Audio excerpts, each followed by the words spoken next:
여러분, 안녕하십니까? 매일 아침 쏟아지는 활자 속에서 길을 잃지 않도록 언론의 민낯을 파헤치는 언소주 사설 탐정입니다.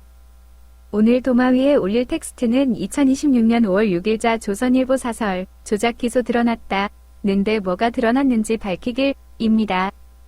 얼핏 보면 국정조사의 팩트를 짚으며 여권의 무리수를 비판하는 합리적인 글 같지만 돋보기를 들이대면 기득권의 논리를 사수하기 위한 정교한 언어 마술이 숨어 있거든요. 자, 저와 함께 하나씩 뜯어보시죠. 1. 현상과 본질 구분, 사설의 껍데기와 진짜 속내. 먼저 이 기사가 표면적으로 내세우는 현상, 팩트, 즉 껍데기는 이렇습니다. 국정조사에서 핵심 증인, 쌍방울 전 회장 등들이 기존 진술을 안 바꾸더라. 그러니 검찰의 회유나 조작은 없었던 것이고 민주당의 주장은 근거 없는 억지다. 그렇다면 조선일보가 이 기사를 통해 독자들의 머릿속에 심고자 하는 본질, 인텐트, 즉 프레임은 무엇일까요? 바로 검찰의 수사는 완벽히 정당하며 현 정권, 이재명 대통령과 민주당은 권력을 이용해 사법 질서를 파괴하는 위헌적 집단이라는 낙인입니다.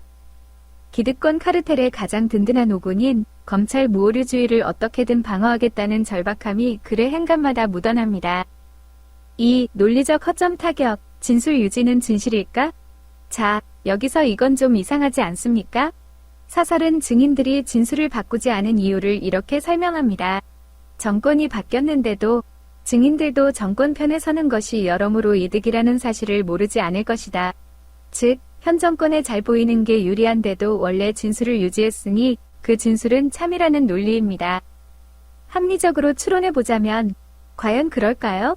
쌍방울 전 회장 같은 기업인들에게 진짜 생사탈권을 쥔 무서운 권력은 5년 뒤면 떠날 정권일까요? 아니면 자신들의 기업 비리와 여죄를 언제든 털어서 수십 년 형을 때릴 수 있는 영구적 권력기관, 즉 검찰일까요? 검찰이 이미 턱 밑까지 칼을 겨누고 목줄을 쥔 피해자들입니다. 정권이 바뀌었다고 해서 자신을 수사하는 검찰청의 시스템이 사라지는 게 아니거든요. 한 번 쓴 진술을 생방송 국정조사에서 사실 검찰이 시켜서 거짓말했습니다. 라고 뒤집었을 때 쏟아질 괘씸죄와 별건 수사의 보복을 그들이 모를 리 없습니다. 조선일보는 피의자가 검찰이라는 거대한 칼날 앞에서 느끼는 공포와 이해관계라는 핵심 변수를 쏙 빼놓고 마치 그들이 진공 상태에서 자유롭게 증언한 것처럼 인과관계를 왜곡하고 있는 겁니다. 3. 역사, 사회적 맥락, 왜 특검 이 시대의 화두가 되었나. 사설 후반부로 가면 공격의 화살은 특검법으로 향합니다. 경실련과 정의당까지 끌어들여 특검법에 공소 취소 조항을 위헌적 발상이라고 몰아세우죠. 하지만 여러분, 이 사안은 맥락을 봐야 합니다. 애초에 왜 공소 취소라는 초유의 내용까지 거론되는 특검법이 등장했고 시민들이 이에 주목하게 되었을까요? 그것은 대한민국 검찰이 과거부터 보여준 선택적 수사와 기소권 남용, 진술 짜맞추기라는 뼈아픈 역사적 맥락 때문입니다. 유성씨 간첩 조작 사건이나 유력 정치인들을 겨냥했던 숱한 표적 수사들을 떠올려 보십시오.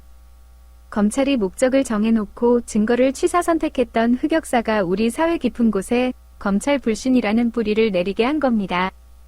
비유하자면 이렇습니다. 누군가 오염된 수원지에서 물을 떠와서 재판에 넘겼습니다.